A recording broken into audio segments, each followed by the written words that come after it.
तो दोस्तों, इससे बड़ा क्राइसिस और डिजास्टर दुनिया में और कोई नहीं कर सकता जितना बड़ा आज अमेरिका ने खड़ा कर दिया है। और जो नंबर हम आपको बताने जा रहे हैं, आप सुनकर लिटरली शॉक हो जाओगे।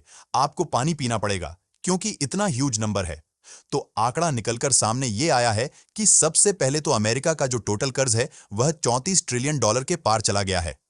जी हां, 34 बिलियन नहीं, 34 ट्रिलियन डॉलर। उदाहरण के लिए भारत की टोटल जो जीडीपी है, इस समय जो अर्थव्यवस्था, वह 3.8 ट्रिलियन डॉलर है।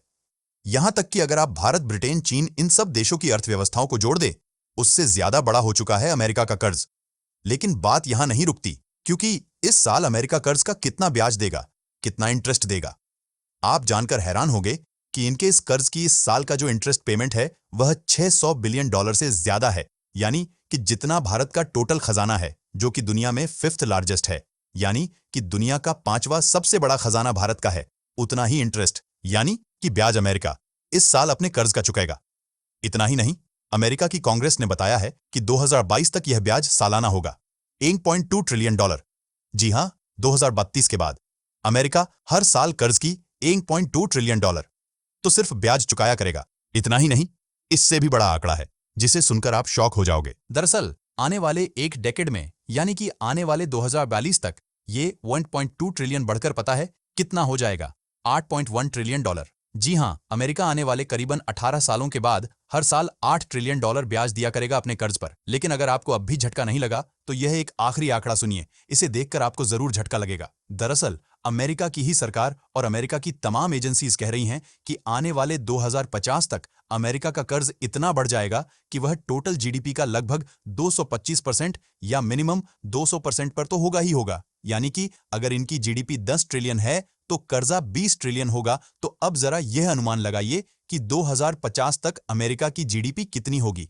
दरअसल एस्टीमेट बताया जा रहा है कि इनकी जीडीपी 35 से लेकर 38 ट्रिलियन डॉलर के बीच होगी। लेकिन अगर हम कम आंकड़े को माने, 35 ट्रिलियन डॉलर होगी, तो यानी कि इनका कर्ज हो जाएगा 70 ट्रिलियन डॉलर। जी हां, आने वाले 26 सालों के बाद अमेरिका का कर्ज, जो अभी 34 पर ऑलरेडी पहुंच चुका है, वो डबल से भी ज्यादा हो जाएगा, 70 ट्रिलियन डॉलर के पार। यह तो मिनिमम आंकड़ा है जब अमेरिका इसे कंट्रोल करने की कोशिश करे। लेकिन अगर अमेरिका ऐसा नहीं करता है तो ये अनकंट्रोलेबल तरीके से 80 के भी पार आसानी से चला जाएगा। और इसलिए कहा जा रहा है कि अमेरिका का यह बढ़ता हुआ कर्ज और अमेरिकी राजनेताओं के इसके प्रति उदासीन रवैया, यानी कि कर्ज को चुकाने की नीयत ना होना, इस वजह से अमेरिका एक ऐतिहासिक क्राइसिस का सामना करने जा रहा है। वहीं जो अमेरिका के टॉप एनालिस्ट हैं, वो यह कह रहे हैं कि अमेरिका की कोशिश इस समय इस कर्ज को टालने की है, इसलिए वह भारी मात्रा में डॉलर छाप रहा है और उससे जो अपना ब्याज है वह चुका रहा है। लेकिन ये लंबे समय तक नहीं चल सकता। आप इससे 1-2 साल का ही पूरा कर सकते हो। उसके बाद आपको यह स्टेप लेना ही होगा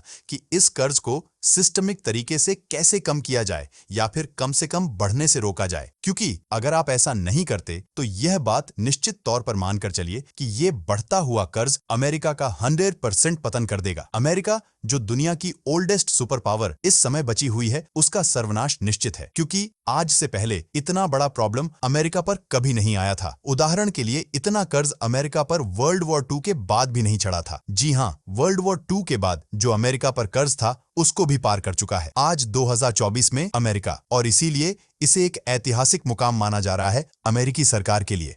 और इसीलिए मांग ये उठ रही है कि अमेरिका में जो आने वाले इलेक्शन हैं, उसमें यह कर्ज को एक बड़ा मुद्दा बनाया जाए, ताकि सरकारें और जो लीडर हैं इस पर ध्यान दें और इसे कंट्रोल करने की कोशिश करें।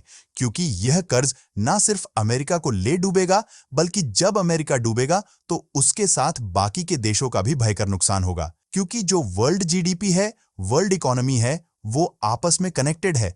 और ऐसे में अगर एक देश डूबता है तो उसका इफेक्ट सभी पर देखने को मिलता है। इसीलिए यह मांग उठ रही है कि दुनिया के सभी देश मिलकर साथ आए, अमेरिका पर दबाव बनाए इस कर्ज को कम करने की, वरना इसका जो परिणाम होगा वह सभी भुगतेंगे।